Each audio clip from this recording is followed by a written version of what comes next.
Imagine waking up to find your phone was not charging at night. You're out for the day with no chance to charge it. 20% is all you got.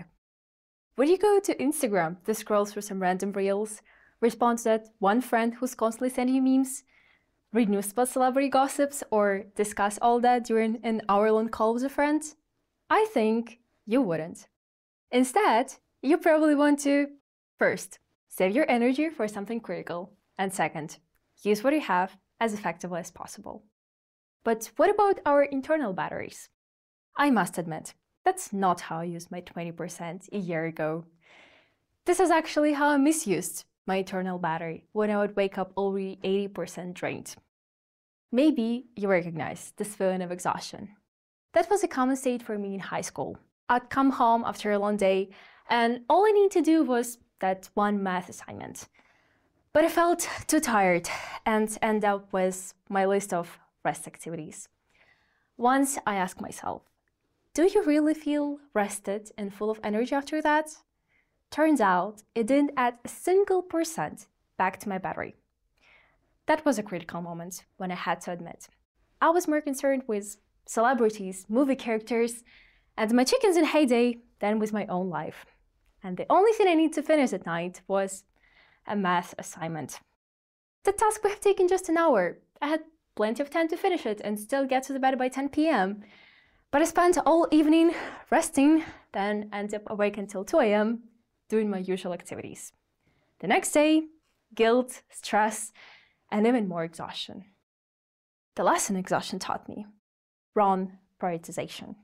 I had just enough, 20%, to finish what I really needed to. The biggest mistake: scattering energy on things that didn't refuel me. Maybe that's why we misleadingly use our phones to recharge our batteries. We're trickled into thinking distraction equals restoration.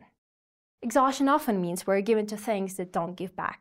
Sure, if it's one day, maybe it's okay to kill some time. The next day you'll feel better. But once the cycle repeats day after day, week after week, that becomes a real problem. Having 20% is definitely worse than having 100, but sometimes we don't get to decide with how much battery charge we wake up with. If 20% is all you got, how would you use it wisely? What would you do if that's everything you had left for the day? The answer is prioritize according to your values. If my GPA was my top priority in senior year, I had to decide to put my 20% towards completing my homework to maintain my performance. Your priority might be learning a new language, quality time with family, or putting your best energy into a meaningful project. I know how hard it is to focus on biggest, most important thing. It might be overwhelming when you're running on empty. But don't worry, I want to share an approach that helped me. It's simple. All you need is a pen, a piece of paper, and less than 10 minutes of your time. So here's what you do. Step 1, brain dump. Write everything that you have on your mind. Project, tasks, ideas, random to-dos, even things like texting someone back or finally folding the laundry. No filters, no judgment, just get it all out. Step 2, prioritize. Go through your list and rank each item in order of importance.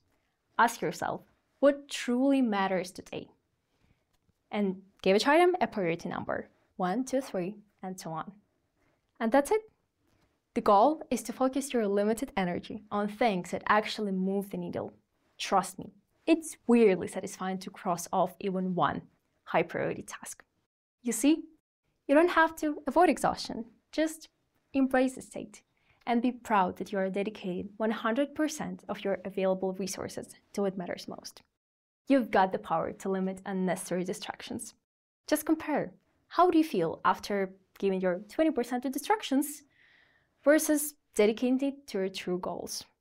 Guilt versus pride. Well, sometimes you may not have enough energy to tackle your top priority right away. It might need 35%. In that case, use 15% to do the work today and use the remaining 5% to do something small that recharges you for tomorrow. Yes, good news. In real life, we can boost our energy a few extra percent during the day by choosing high-quality rest. Different things work for different people.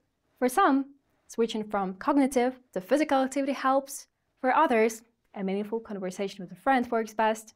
But for me, I get energy from self-care. Cooking a healthy meal, having a cup of mint tea, or spending just some time outside in silence. The most universal way, more sleep each night. That's my priority as well. And sometimes I have to push myself to make the choice to go to bed earlier.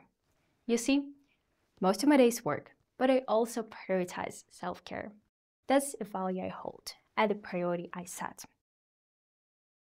That's my charging station, which gives me a boost when I'm running on empty. So ask yourself, what kind of rest gives you energy?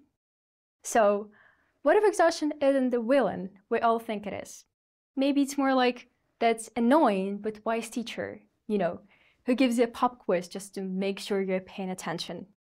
Next time you see your internal battery at 20%, don't panic. Instead, treat it like a challenge. Prioritize what matters most. And who knows, you might even surprise yourself with how far you can go on low power mode. Thank you.